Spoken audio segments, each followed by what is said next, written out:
Hi everyone, welcome to the third part. हम कर रहे थे reporting and editing for print media. इसको शॉर्ट में हम आरई भी बोलते हैं। लास्ट हमने इन्वर्टेड पिरामिड स्टाइल कर लिया था और उसके बाद आर्टिकल और फीचर डिस्कस कर लिए थे। अब हम करेंगे discuss editorial team and editorial page. देखो, एडिटोरियल पेज ना एक ऐसा पेज होता है जिसमें न्यूज़पेपर के बारे में पता चलता है। एडिटोरियल पेज में बेसिकली न्यूज़पेपर में ही होता है एंड हमें उस न्यूज़पेपर के बारे में पता चलता है कि उनकी थिंकिंग क्या है, आइडियोलॉजी क्या है, वो सपोर्ट किसको करते हैं और उनका मोटिव क्या है। क्योंकि एडिटोरियल पेज जो होता है उस पर ओपिनियंस लिखे जाते हैं। मिडल होता है, मिडल में ओपिनियन, उसके बाद आर्टिकल होता है, आर्टिकल में एनालिसिस और ओपिनियन एंड उसके बाद लेटर टू एडिटर्स होते हैं कि अब लेटर टू एडिटर ना हर न्यूज़पेपर को उसके ऑडियंस के अकॉर्डिंग मिलता है। अगर वो न्यूज़पेपर पॉलिटिकल रीड ज़्यादा छापता है तो उसके व्यूअर्स और रीडर्स वो होंगे जो पॉलिटिक्स को बहुत ज़्यादा रिलेट करते हैं, तो उनके लेटर टू एडिटर भी पॉलिटिकल होंगे। तो इस तरह से सब कुछ उनकी आइडियोलॉजी पर बेस्ड होता है। तो it is a critical interpretation of significant events that the reader will be influenced about, they will be informed about and they will be entertained about. अब हम एडिटोरियल टीम की बात करते हैं।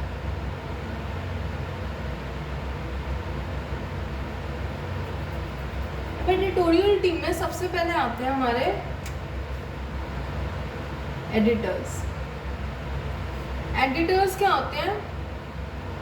ये होते हैं हमारे टीम के लीडर्स। अब बात सीधी सादी ऐसी है कि हर किसी को एक कैप्टन चाहिए और उसके बाद फॉलोअर्स चाहिए। कैप्टन कह लो, कैप्टन से अच्छा लीडर रहता है, एक लीडर चाहिए। एडिटर न्यूज़पेपर का या एडिटोरियल टीम का लीडर होता है, ठीक है। अब वो बहुत नॉलेजेबल होता है एंड वो बहुत सारी चीज़ों के लिए अपने असिस्टेंट पे डिपेंडेंट होते हैं क्योंकि उनके पास रिस्पॉन्सिबिलिटीज कम है, पर उनका मोटिव या उनका सिग्निफिकेंस बहुत ज़्यादा है। कई बार हम ऐसा होता है ना कि पूरे दिन में हम सोए, खाए, पिए, मूवी देखी, वो सब किया, हमने इतना टाइम वेस्ट किया पर उसका इम्पैक्ट इतना सा भी नहीं पड़ा हमारी लाइफ की ग्रोथ पे। पर अगर हम बिजनेस प्लान बनाते हैं, चाहे 1 घंटे भी रोज़ बनाएं, तो वो इम्पैक्ट फ्यूचर में बहुत बड़ा हो जाता है। तो ऐसे ही एडिटर होता है जिसको काम कम करना होता है बट उसका सिग्निफिकेंस और उसका एफर्ट्स और उसका रिजल्ट बहुत बड़ा होता है, ठीक है।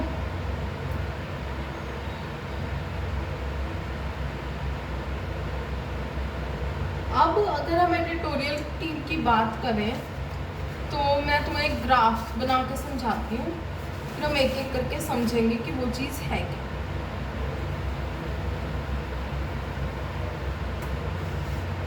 सबसे पहले आता है एडिटर इन चीफ, ठीक है। उसके अंडर आता है एक मैनेजिंग एडिटर, एग्जीक्यूटिव एडिटर। ये अभी ना जैसे जैसे मैं बोल रही हूँ कि स्पेस कम है, मैं पूरा लिख नहीं पाऊंगी मैनेजिंग एडिटर, एग्जीक्यूटिव एडिटर, तो तुम ये मेरे साथ साथ बनाओ क्योंकि मैं सिर्फ शॉर्ट फॉर्म लिखूंगी and you need to note it down, ये बहुत इंपॉर्टेंट है। उसके बाद आते हैं क्रिएटिव डायरेक्टर। अब अगर मैनेजिंग एडिटर की बात करें तो उसके नीचे आता है कॉपी एडिटर, और कॉपी एडिटर के नीचे कॉपी एडिटर नहीं, copy chief, sorry, copy editor नहीं, कॉपी चीफ। उसके नीचे आते हैं कॉपी एडिटर्स और रिसर्च टीम। रिसर्च टीम के नीचे आते हैं फैक्ट चेकर्स। अभी मैं ना तुम्हें इसको भी तो शॉर्ट फॉर्म में तो तुम्हें समझ नहीं आना होगा, मैं दिखाऊंगी जो पेज इसमें मैंने लिखा है। अब एग्जीक्यूटिव डायरेक्टर में आते हैं कंट्रीब्यूटर्स और सीनियर एडिटर। सीनियर एडिटर के बाद आता है फीचर एडिटर। फीचर एडिटर के बाद न्यूज़ एडिटर, उसके बाद राइटर्स, स्टाफ वगैरह, उसके बाद एसोसिएटेड एडिटर्स एंड फिर असिस्टेंट एडिटर्स। ठीक है। अगर हम क्रिएटिव डायरेक्टर की बात करें तो ये 3 है। आर्ट जो आर्ट बनाता है, उसके बाद एसोसिएट आर्ट एंड देन आता है हमारा आर्ट डिपार्टमेंट। आर्ट में फिर आते हैं फोटो एडिटर्स। फोटो एडिटर्स के बाद आते हैं associate photo editors. I know तुम्हें थोड़ा समझ नहीं ऐसा नहीं आया होगा खुद को, मैं नोट्स दिखाती हूँ। दिख रहा है? आई होप तुम्हें दिख रहा हो, वरना I think I should zoom a little. हाँ, सबसे पहले क्या आता है हमारा एडिटर इन चीफ। उसके बाद आता है मैनेजिंग एडिटर। मैनेजिंग एडिटर वो होता है जो सब कुछ मैनेज करता है, सब कुछ देखता है कि क्या चल रहा है, कहाँ से रेवेन्यू आ रहा है, कहाँ से वो हो रहा है, वो सारी वर्किंग देखता है बेसिकली। उसके नीचे आता है कॉपी चीफ। उसके नीचे copy editors, chief of research जो रिसर्च टीम है, एंड उसके बाद आते हैं फैक्ट चेकर्स। फैक्ट चेकर्स अलग से एक टीम इसलिए बनाई हुई है क्योंकि फैक्ट बहुत सारे जाते हैं रिसर्च में एंड कई बारी वो मिस हो सकते हैं, तो फैक्ट चेकर्स की एक अलग से टीम बनाती ताकि वो चीज़ मिस ना हो। एग्जीक्यूटिव डायरेक्टर में contributors and senior editor. Senior editor के बाद फीचर एडिटर, उसके बाद जो न्यूज़ एडिटिंग करते हैं वो, उसके बाद जो राइटर्स जो एक्चुअली न्यूज़ लिखते हैं, उसके बाद एसोसिएटेड एडिटर्स। एसोसिएट एडिटर्स वो एडिटर्स होते हैं जो राइटर्स को असिस्ट करते हैं, एंड उसके बाद असिस्टेंट एडिटर्स जो एसोसिएट एडिटर्स को असिस्ट करते हैं। देन अगर हम क्रिएटिव डायरेक्टर की बात करें तो ये पूरा ही क्रिएटिविटी बेस्ड है। Art, associate art and art department. Art के नीचे फोटो एडिटर्स आ गए क्योंकि कई बार हालांकि फोटो जर्नलिज्म हमें कहता है कि फ़ोटो को ट्वीक ना करो, पर कई बार ट्वीक करना पड़ जाता है, कई बार किसी को रिमूव करना पड़ जाता है, तो वो आता है। देन असिस्टेंट फोटो एडिटर्स जो उनको असिस्ट करते हैं, तो हम इसके बारे में पढ़ेंगे।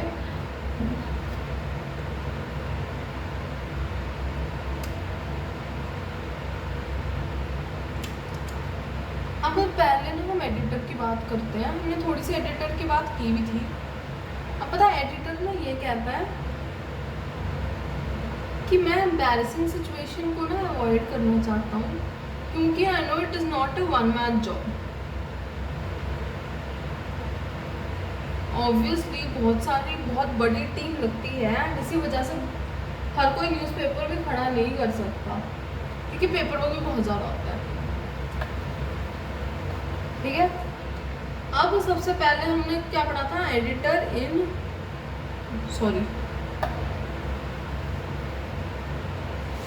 मैं जूम आउट करना भूल गई, सो मे भी तुम्हें ढंग से दिख ना रहा हो। Wait a second. हाँ, एडिटर इन चीफ। अब एडिटर इन चीफ क्या कहता है, वो एक ऐसा बंदा है जिसके पास बहुत अच्छा विजन है एंड उसके डिसीजंस सक्सेस के वो होते हैं। अब यही एक बंदा है जो सब कुछ ऑर्गेनाइजेशन में डिसाइड कर रहा है क्या प्रिंट होगा, क्या नहीं प्रिंट होगा, कैसे काम चलेगा, लोगो चेंज करना है, क्या करना है। तो ऑर्गेनाइजेशन की सक्सेस एडिटर इन चीफ के हाथ में होती है। एंड देन स्किल्स, वो बहुत सारी स्किल्स डेवलप करते हैं क्योंकि उसको बहुत सारे एरियाज को मैनेज करना है, बहुत सारे लोगों को मैनेज करना है। ठीक है, अब नेक्स्ट इसमें हम डिस्कस करेंगे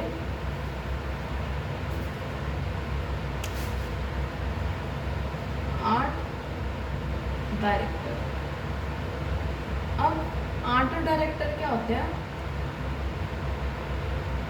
जो भी आर्ट का काम हो रहा है, जिस भी चीज़ में आर्ट है, वो कोई पर्टिकुलर एक डिज़ाइन हो सकता है न्यूज़पेपर का, वो एक फ़ोटो हो सकती है, वो कुछ भी हो सकता है। तो आर्ट डायरेक्टर आर्ट रिलेटेड चीज़ें करता है। ये और ऑर्गेनाइजेशन से भी कॉन्टैक्ट मेंटेन करते हैं टू नो कोई अपडेट आया है या कोई नई रेगुलेशन आई है। एंड इसके साथ साथ वो कमीशन बेस्ड काम करते हैं कि जितना कमीशन मिलेगा, जहाँ से जितना ज़्यादा आएगा, they will manage it themselves. अब नेक्स्ट हम आते हैं designers. Designers work closely with art directors and their material is updated by many things.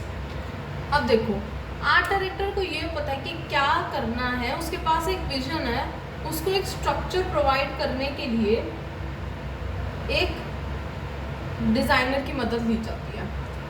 मुझे पता है मेरे को अपनी वेबसाइट पे क्या क्या चाहिए, मुझे ये नहीं पता कि कैसे होगा, तो मैं एक UX UA डिज़ाइनर की हेल्प लूँगी। So that's the same.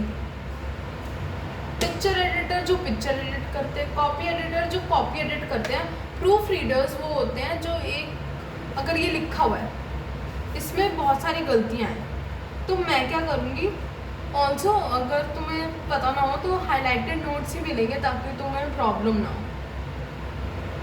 ठीक है, तो वो क्या करेंगे, इसमें ये गलती, इसमें ये गलती, वो सारा कुछ प्रूफ रीड करेंगे, चेंज करेंगे। समटाइम्स फैक्ट चेकिंग भी करते हैं अगर हाई प्रोफाइल केस है तो। Next is product manager. अब product manager is the person that oversees the physical compilation of all materials. वो प्रोडक्शन के बाद वो प्रोडक्शन का देखता है सारा कुछ कि टाइम क्या है, कितनी स्टोरीज प्रिंट होनी है, कितने पेजेस लगेंगे, किस शेड्यूल पे होना है। एंड वो ये भी देखते हैं कि सारा काम अपने टाइम पे होता रहे। और जो भी कम्युनिकेशन होती है उसके लिए प्रोडक्ट मैनेजर ही रिस्पॉन्सिबल होता है क्योंकि उसी को सब कुछ मैनेज करना है। एंड ये मेन इसका काम प्रिंटिंग हाउस में ही रहता है। It is an inside job.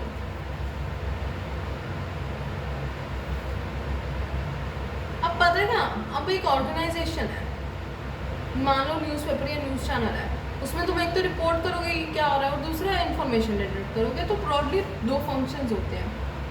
अब न्यूज़ एडिटिंग के ना बहुत सारे प्रिंसिपल्स हैं, बहुत सारे एथिक्स हैं।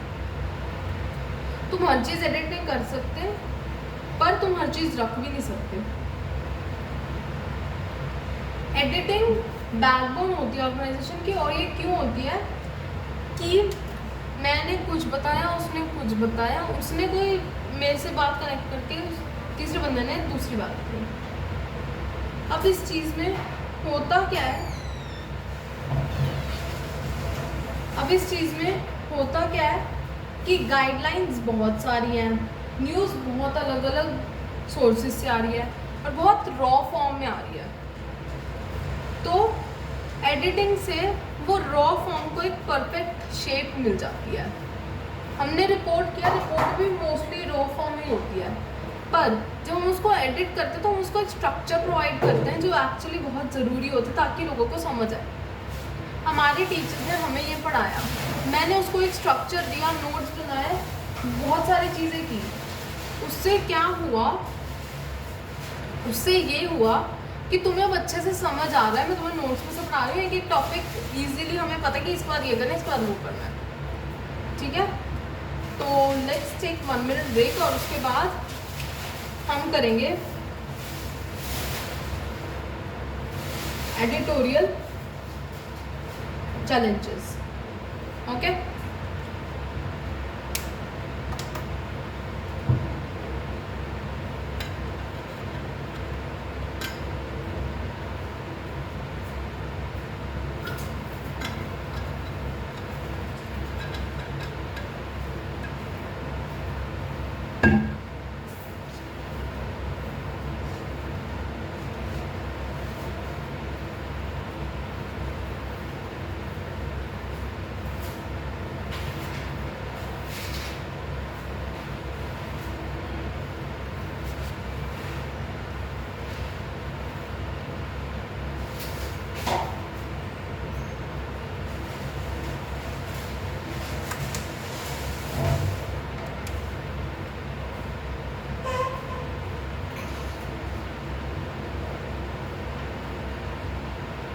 The very first thing, I hope you all are back, new हुआ बाद में आया तो प्लीज़ थोड़ा सा पीछे कर लेना।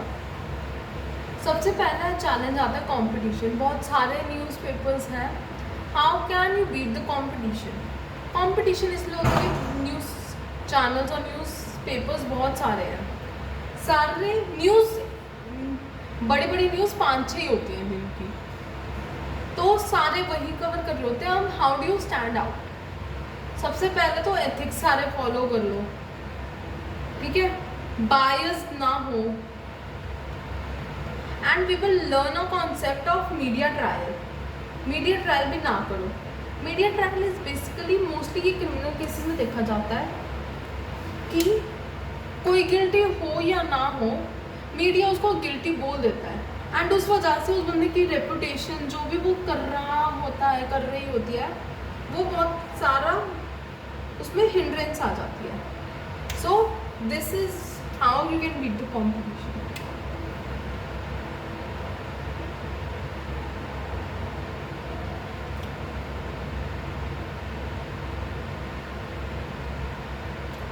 ये बायस वो वाला बायस नहीं है, this is media bias. Media bias basically ये होता है कि तुम एक चीज़ की वजह से एक एजेंडे को फुलफिल करने के लिए वैसे ही न्यूज़ दे रहे हो ताकि लोगों का माइंडसेट चेंज हो सके। अब अगर तुम एक ही साइड की न्यूज़ सुना रहे हो, वो भी थोड़ा खुद से इंटरप्रेट करके, तो क्या होता है कि you are biased, very very biased.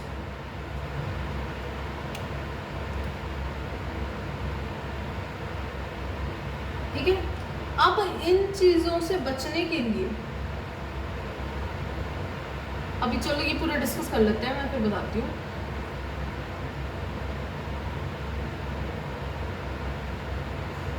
Frequency, कई बार बहुत कम न्यूज़ आ रही है, कई बार बहुत ज़्यादा ही न्यूज़ आ रही है, तो ये भी एक चैलेंज होता है कि तुम कैसे फ्रीक्वेंसी मेंटेन करोगे। द नेक्स्ट थिंग, तुमने प्रिंट कर दिया और प्रिंटिंग के बाद पता चला कि वाओ मिडनाइट पे ऐसा हो गया है, तो तुम अब क्या करोगे? अगले दिन के लिए प्रिंट तो हो चुके पेपर्स, तो that is also very big editorial challenge, क्योंकि सारे घर जा चुके हैं, पेजेस प्रिंट हो चुके हैं। कई बार पेजेस अगर दिल्ली में तुम्हें पेपर चाहिए और वो बैंगलोर में पब्लिश हो रहा है, तो बहुत ज़्यादा टाइम लगता है उसको ट्रैवल करने में, तो वो जल्दी आ जाता है। वैसे हालांकि ऐसा होता नहीं है, क्योंकि तुम्हें लोकल न्यूज़ भी पब्लिश करनी होती है, तो दिल्ली में ही हेडक्वार्टर्स होता है, बट अनएक्सपेक्टेड न्यूज़ कहीं भी किसी भी टाइम आ सकते हैं, तो that is another challenge. Negativity, बहुत सारी नेगेटिविटी होती है, बहुत बारी वो माइंड को इफेक्ट कर जाती है। So how would you stop that? ये भी एक एडिटोरियल चैलेंज है।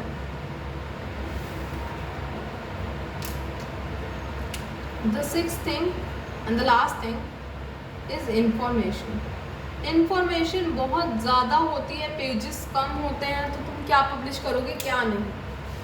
अब इंफॉर्मेशन वाले उससे बचने के लिए there is a thing which you can do, which is basically, I hope you can read it, it is gatekeeping. Gatekeeping, gatekeeping का बेसिकली मतलब ये होता है कि जैसे एक गेट है, उससे हर कोई अंदर नहीं जा सकता, पर कुछ लोग अंदर जा सकते हैं। न्यूज़ आई, गेट कीपर ने रोक ली, वो उसको एक्सेस करेगा, वो देखेगा न्यूज़ वैल्यू कितनी है, कितने लोग इफेक्ट हो रहे हैं। अगर वो फिर वो देखेगा कि कितनी बड़ी न्यूज़ है, कितना टाइम चाहिए होगा, कितने पेजेस चाहिए होंगे। फिर everything is okay, they will let them go. अगर नहीं है तो they will drop the news and focus on another thing. अब इससे आइडियोलॉजी पता चलती है, वेरी फर्स्ट थिंग। सेकेंड, हमें पता चलता है कि विजन क्या है। जैसे न्यूज़ पब्लिश हो रही है वैसा ही है विजन या दूसरा।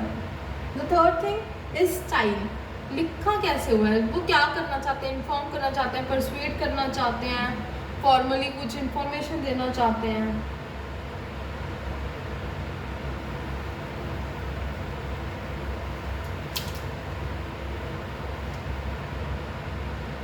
द नेक्स्ट थिंग जो हम कर रहे हैं that is levels of editing.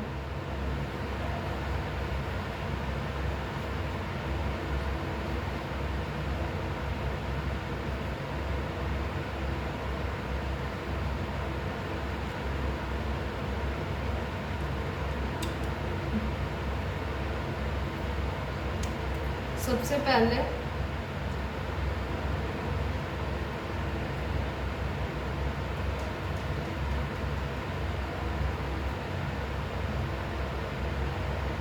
Structural editing. Structural editing basically means development editing. अब एक स्ट्रक्चर तुमने बना लिया, वो अच्छा नहीं है, तुम्हें रीराइट बहुत ज़्यादा करना पड़ रहा है और बहुत लॉन्ग है, कभी शॉर्ट करना पड़ रहा है, कभी कुछ और इन्फॉर्मेशन ऐड करनी पड़ रही है जब कुछ इन्फॉर्मेशन है नहीं, तो structural editing is the first level of editing. अब स्ट्रक्चरल एडिटिंग के भी दो चीज़ें होती हैं, which is fictional editing and non fictional editing. Fictional editing में तुम एक कॉन्फ्लिक्ट जनरेट करते हो, एक स्टोरी को स्ट्रेंथ देते हो, और जो रीडर की एक्सपेक्टेशन तुम देखते हो कि वो अगर मैंने ऐसा कुछ लिखा है तो वो क्या एक्सपेक्ट करेगा, तुम उस एक्सपेक्टेशन को मीट करने की कोशिश करते हो। बट नॉन फिक्शनल एडिटिंग में तुम लॉजिक का ज़्यादा यूज़ करते हो, देखते हो कि स्टोरी कैसी है, उसका स्टाइल कैसा है, फॉन्ट कैसा है, आर्ग्यूमेंट्स का फ्लो क्या है, या बाद वाली बात पहले तो नहीं बता दी, पहले वाली बाद में तो नहीं बता दी, उस तरीके से।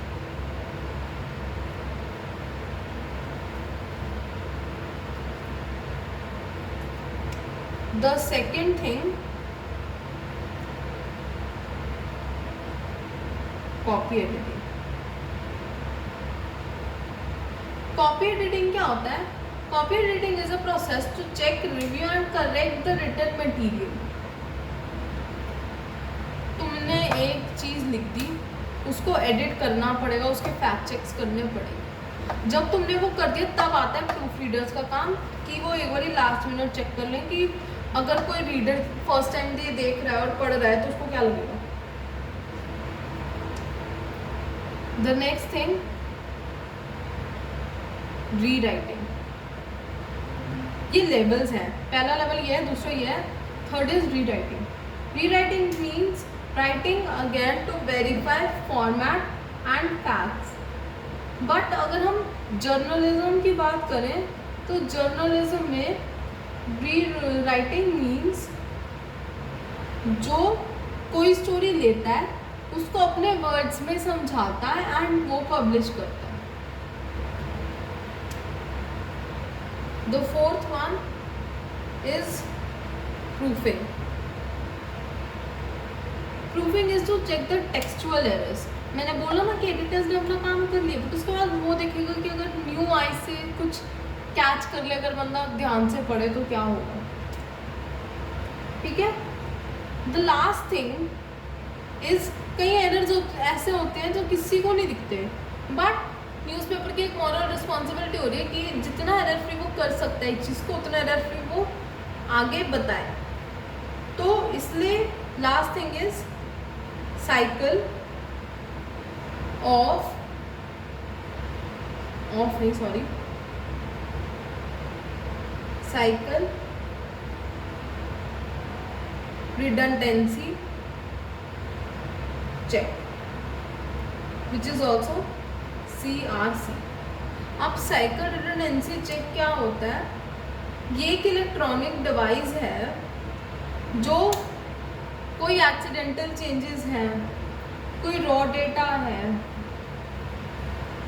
कोई रिसर्च पेपर इंटरनेट पे है और गलत तो हमने बता दिया है, तो वो सारी चीज़ें देखता है। इसको रिसर्चर्स भी यूज़ करते हैं, इसको पब्लिकेशंस भी यूज़ करती हैं, दोनों चीज़ों के लिए ये यूज़ होता है। The next thing which we will do is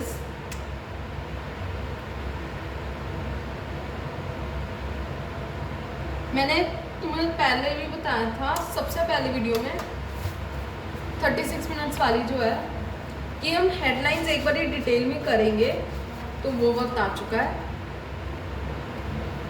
सबसे पहली चीज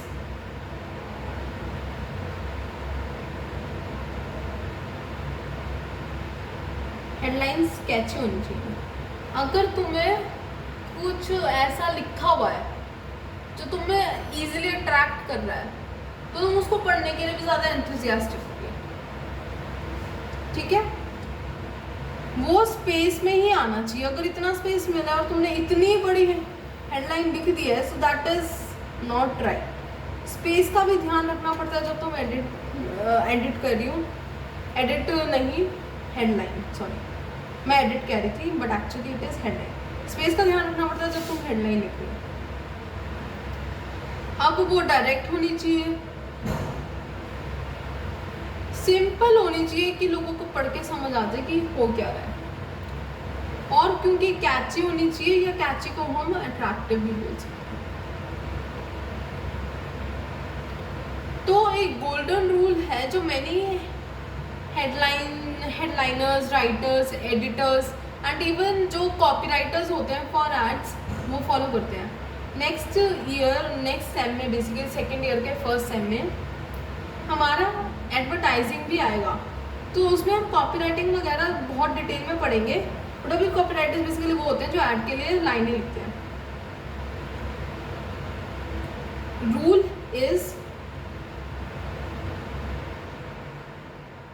सॉरी लाइट चली गई है, it will just come in a minute, but I hope you can see KISS. Actually I am recording this in my hostel and कई बारी light fluctuate करती है, सो मे बी मैं बता देती हूँ कि किस क्या होता है, and then when the light comes you can actually see it. KISS is basically keep it simple and short. KISS rule headlines के लिए बेसिकली इसलिए बनाया है कि तुम शॉर्ट रखो, तुम चीज़ें सिंपल रखो, तो उससे होगा क्या, सबको अच्छे से समझ आएगा और कोई इतनी बड़ी प्रॉब्लम, लाइट आ गई थैंक गॉड, क्योंकि फिर इतनी बड़ी प्रॉब्लम और इतनी बड़ी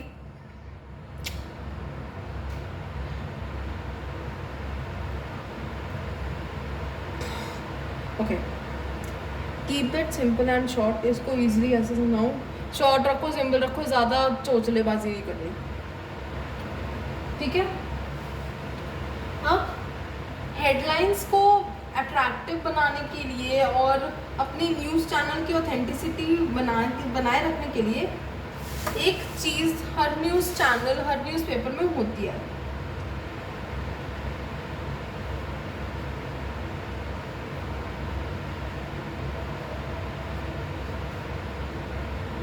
which is style book. Style book क्या होता है? It is kind of a manual, ठीक है, जो ये बताती है कि तुम्हें कैसे लिखना है, किस टोन में लिखना है, किस टाइपोग्राफी का तुम कब यूज कर सकते हो, पंचुएशंस हम कहाँ यूज़ करते हैं, क्योंकि कई बार अगर तुम जैसे इंग्लिश में लिख रहे हो यूके इंग्लिश और यूएसए वाली इंग्लिश डिफरेंट है, तो पंचुएशंस भी डिफरेंट हो जाती हैं। तो स्टाइल शीट ये सारी चीज़ें बताता है। अब ये इसलिए इम्पोर्टेंट है क्योंकि ये एनी एंड एवरी डॉक्यूमेंट के लिए सॉरी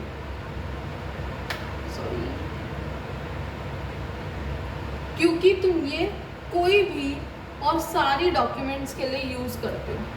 तुमने बाद में न्यूज़ लेटर निकालना है, तुम उसमें भी वही टाइपोग्राफी वही फॉन्ट रखोगे। अगर मे बी तुम्हें न्यूज़पेपर के साथ एक ऐड देनी है तुम्हारे न्यूज़ के लिए ही, तो उसके लिए वो करोगे। तो ठीक है।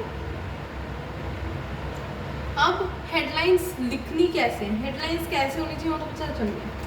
हेडलाइंस लिखनी कैसे है, सबसे पहले तो स्टोरी को पूरा समझो, उसका जिस्ट निकालो, उसका कोर निकालो, देखो कि वो एक्चुअली कह क्या रहा है। कोई सोशल इशू रेज तो नहीं हो रहा, कोई ऐसी बात तो नहीं हो रही जिस पे डिबेट हो सकती है। मतलब क्या कंक्लूजन क्या है, कोर क्या है, प्रॉब्लम क्या है, उसको अच्छे से समझो। जब तुमने अच्छे से समझ ली तो कुछ वर्ड्स देखो जो उस ऑडियंस को ग्रैब करें। क्राइम में मर्डर एंड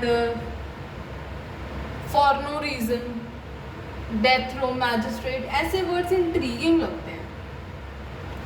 तो वर्ड्स पे ध्यान दो जो बहुत ही ज़्यादा अट्रैक्टिव साउंड करते हैं, the audience you are trying to attract. ठीक है।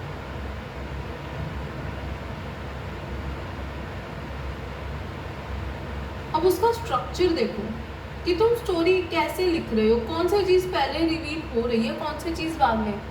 यूजुअली क्या होता है, जो चीज़ बाद में रिवील होती है वो हेडलाइन में डाल देते हैं ताकि उस इंफॉर्मेशन को जानने के लिए स्टोरी पूरा पढ़ेगा।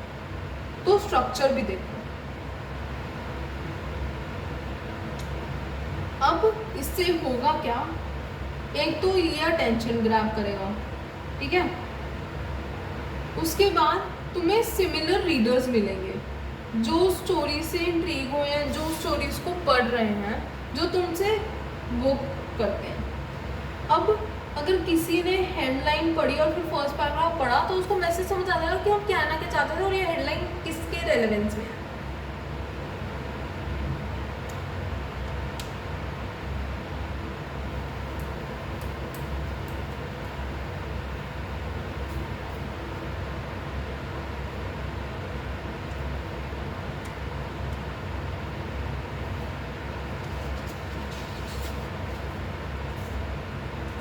The next thing we will discuss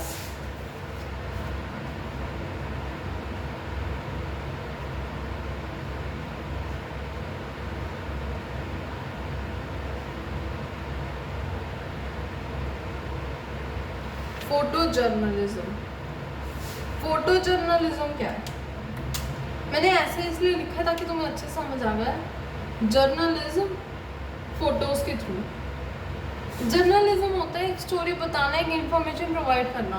जब तुम वो चीज़ एक फ़ोटो से कर रहे हो तो दैट इज़ फोटो जर्नलिज्म। मान लो हमने एक पब्लिक स्कूल की फ़ोटो खींची जिसमें सारे बच्चे पढ़ रहे हैं, एग्ज़ाम लिख रहे हैं, एंड साइड में टीचर का टेबल है, उधर थ्रेड्स पड़ी हैं, पेजेस पड़े हैं, एंड टीचर राउंड लगा रही है, and there is a pin drop silence, कोई इधर उधर नहीं देख रहे, सारे अपना काम कर रहे हैं। So it will give you an indication कि वो एग्जाम्स के पर्सपेक्टिव से है, स्टूडेंट्स के लिए, टीचर्स के लिए और उनके पेरेंट्स के लिए जिनके बच्चे स्कूल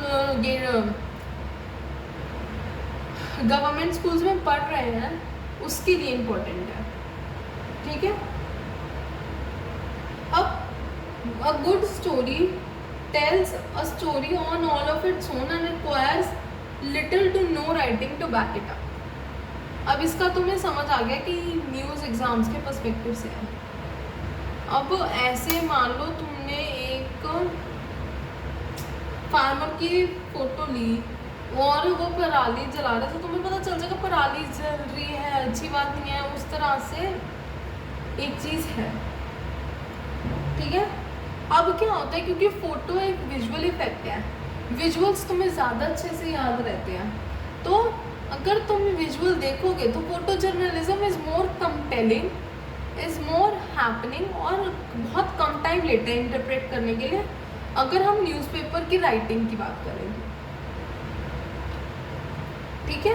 अब इसमें हमें देखना क्या क्या होता है, इसमें हमें ये देखना होता है कि हमने एंगल कौन सा चूज़ किया है। अगर तुमने नोटिस करा हो तो जब भी हम इस एंगल से इतनी फ़ोटो लेते हैं, इस एंगल से इतनी फ़ोटो ली, तो वो हमें ऑल माइटी इफेक्ट देता है, हम वो एक बंदे को बड़ा दिखाता है। बट अगर हम टॉप से ले रहे हैं और कोई बंदा यहाँ खड़ा है, तो वो यूजुअली तब होता है जब वो गिल्टी फील कर रहा होता है, बहुत लो फील कर रहा होता है, उसका सिर नीचे होता है, तो एंगल बहुत ज़्यादा मैटर करता है। The next thing is frame. अगर तुम इस फ्रेम को देखो जो भी तुम्हारे सामने है, तुम्हें ये पेन दिख रहा है, ये दिख रहा है और कुछ नहीं दिख रहा, बट अगर मैं इसको जूम कर दूं तो तुम्हें सिर्फ यही चीज़ दिखेगी।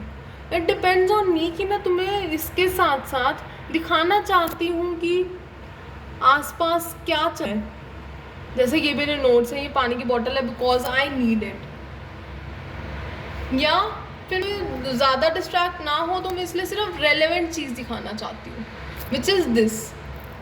तो it depends a lot on the frame कि तुम दिखाना क्या चाहते हो, डिपिक्ट क्या करना चाहते हो। कई बार ये सामने कुछ और हो रहा होता है और पीठ पीछे कुछ और हो रहा होता है, तो हम लॉन्ग शॉट लेते हैं। The next thing is the content. तुम्हें बताना क्या है, जो तुम्हें बताना तुम उस हिसाब से फोटो लोगे, ठीक है। Exposure, exposure basically means light कितनी आ रही है। तुम्हें सनराइज दिखाना है तो थोड़ा तुम अंधेरा रखना चाहोगे, बट क्योंकि जब जो प्रोफेशनल कैमराज होते हैं ना उसमें हम एक्चुअली एडजस्ट कर सकते हैं लाइटिंग, सो ये इसलिए है। अब तुम कहोगे कि हाँ एडजस्ट करने की क्या ज़रूरत है, जो मौसम होगा उसी में खींच लेना। सो दिस इज़ जो फोटो जर्नलिज्म में हमें चीज़ें याद रखनी होती है। फोटो जर्नलिस्ट जो भी होता है ना, इनको इन चीज़ों का ध्यान रखना पड़ता है, एंड प्रोफेशनल फोटोज लेनी आनी चाहिए उसको। अब हम इसके बाद मैंने नोट्स में न्यूज़ एजेंसीज का टॉपिक लिया है, बट न्यूज़ एजेंसीज हम बाद में डिस्कस करेंगे बिकॉज इस पे एक पूरी अलग वीडियो बनेगी। So for the time being ये लास्ट टॉपिक है इस वीडियो का, बिकॉज ऑलरेडी 38 मिनट्स हो चुके हैं। Press conference. प्रेस कॉन्फ्रेंस क्या होता है? जब कोई भी एक मीटिंग ऑर्गेनाइज करता है क्योंकि उसको कुछ रिवील करना होता है। अब प्रेस कॉन्फ्रेंस में होता क्या है, कंट्रोल जो भी स्पीकर होता है उसके पास सारे चीज़ें होती हैं। कोई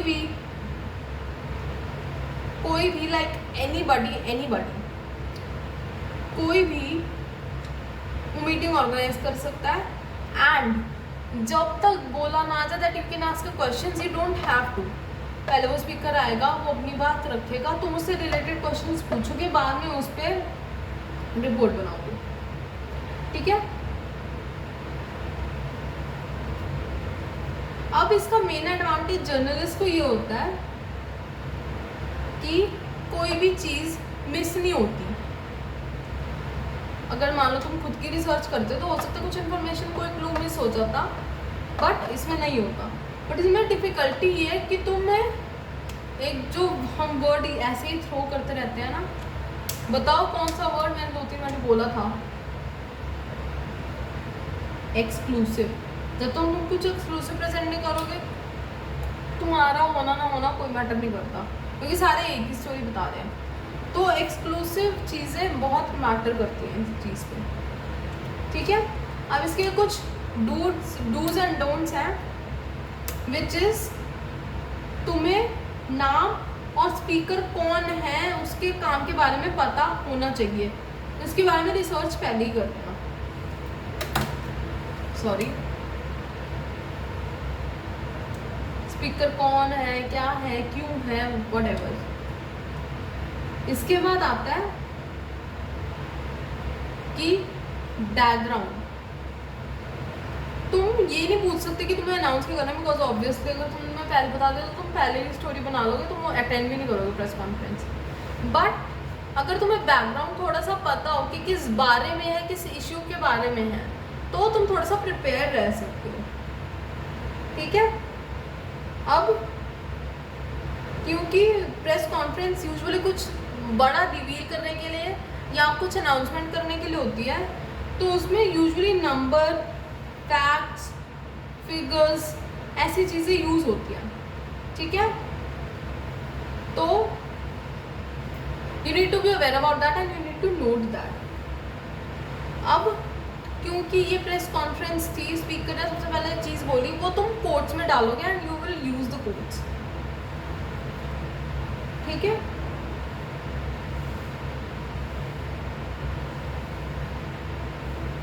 अब तुम्हें ये बताना ज़रूरी नहीं है कि वो प्रेस कॉन्फ्रेंस थी, अनलेस तुम्हें उससे रिलेटेड कोई प्रोपेगेंडा या क्यों की गई प्रेस कॉन्फ्रेंस ये चीज़ें पता चल रही हैं। ठीक है। अब हम एक टॉपिक डिस्कस कर लेते हैं, क्योंकि हम कब से न्यूज़पेपर, मैगजीन इनकी बात कर रहे हैं, एंड नेक्स्ट वीडियो हमें बनानी है न्यूज़ एजेंसीज पे। तो न्यूज़ एजेंसी होती क्या है, पहले वो देख लेते हैं।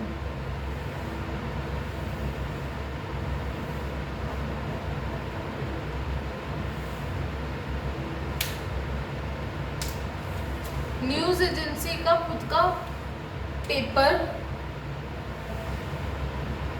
नहीं होता। ठीक है। वो सिर्फ न्यूज़ कलेक्ट करते हैं एंड अपने सब्सक्राइबर्स को देते हैं। अब न्यूज़ एजेंसी, न्यूज़पेपर बहुत बड़ा होता है, बहुत सारी न्यूज़ कवर करनी होती है। कहने को 29 स्टेट्स है, बट 29 स्टेट्स के अंदर कितने सारे स्टेट्स हैं, स्टेट्स के अंदर कितनी सारी सिटीज़ हैं, सिटीज़ के अंदर कितनी सारी जगह हैं, बहुत बड़ी चीज़ हो जाती है। तो वो क्या करते हैं, एक न्यूज़ एजेंसी हायर कर लेते हैं, उनके सब्सक्राइबर बन जाते हैं। उनके सब्सक्राइबर बनने के बाद न्यूज़ एजेंसी न्यूज़ कलेक्ट करती है, फैक्ट्स बनाती है। क्योंकि उनका पेपर नहीं है, वो न्यूज़ को दे देती, न्यूज़पेपर को दे देती हैं। एंड न्यूज़पेपर अगर उन्हें कुछ ऐड करना होता है, कुछ रिडक्ट करना होता है, कुछ भी करना होता है, उसको थोड़ा एडिट वगैरह करके भेज देती है बाहर। और साइड में अगर तुमने देखा हो तो कई बार ऐसे न्यूज़ के नीचे ना लिखा भी होता है, by ANA, by this person. तो वो तुम्हें बता रही है कि ये किस न्यूज़ एजेंसी से मिली। अब ये है कि सब्सक्राइबर ऐसा नहीं है कि सिर्फ न्यूज़पेपर होते हैं, बट बहुत सारे सिटीजन्स भी हो सकते हैं। एंड न्यूज़ एजेंसी का ये फ़ायदा है कि तो तुम्हें खर्चा नहीं करना पड़ता प्रिंटिंग वगैरह के लिए, और तुम एक से ज़्यादा न्यूज़पेपर को भी केटर कर सकते हो। इसका ओनरशिप पैटर्न थोड़ा अलग होता है, फिर फाइनेंसेस बिल्डअप करना अलग होता है। ठीक है। एक न्यूज़पेपर क्या करता है, I am just reading a quote, a newspaper में even prepare an item quoting some paragraphs from one agency and some from the other agency.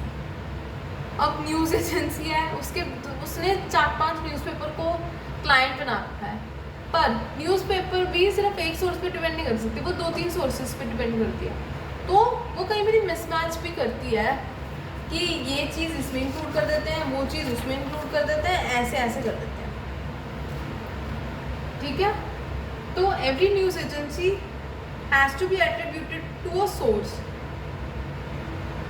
अब ये ना अपने कमेंट इसमें डालेंगे, ना इसको एडिट करेंगे, ना किसी भी तरह से इसको इंटरप्रेट करेंगे। अपनी लैंग्वेज यूज़ करनी ही नहीं, सिर्फ फैक्ट्स बताने हैं, सिंपल। अब ये फाइनेंसेस वर्कआउट कैसे करती है?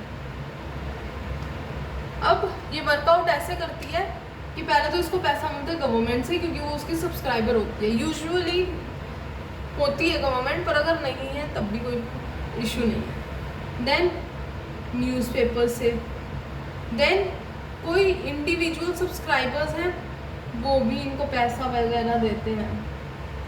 कई बार ये एंटरप्रेन्योर्स वगैरह, क्योंकि उनके पास टाइम नहीं होता सब पढ़ने का, तो वो भी ऐसी न्यूज़ एजेंसीज को सब्सक्राइब कर देते हैं।